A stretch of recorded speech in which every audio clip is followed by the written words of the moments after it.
È stata attivata un'allerta di codice giallo dalla Protezione Civile regionale per rischio idrogeologico legato ai temporali. Il provvedimento interessa l'intero territorio del Friuli Venezia Giulia e rimarrà in vigore dalle 18 del venerdì fino alle 3 di sabato mattina. Le rilevazioni del centro funzionale decentrato indicano il rapido passaggio di una perturbazione durante la serata. L'ingresso del fronte, preceduto da masse d'aria particolarmente calde e umide, innescherà una forte instabilità atmosferica. Dal tardo pomeriggio fino alle prime ore della notte sono attesi rovesci temporaleschi con maggiore probabilità di occorrenza tra la fascia montana e l'alta pianura. Gli eventi meteo potranno rivelarsi di forte intensità, accompagnati da grandinate e violente raffiche di vento.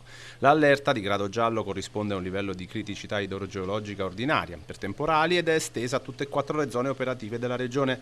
Non si attendono ulteriori criticità di natura idraulica o idrogeologica generale, oltre a quelle specificamente legate a fenomeni temporaleschi. Le precipitazioni e i fenomeni associati potrebbero determinare allagamenti locali della rete idrica secondaria e dei sistemi di drenaggio urbano, isolati smottamenti, instabilità dei pendii, temporanee interruzioni o disagi alla circolazione stradale, danni a strutture o cose dovuti alla grandine e alle raffiche di vento.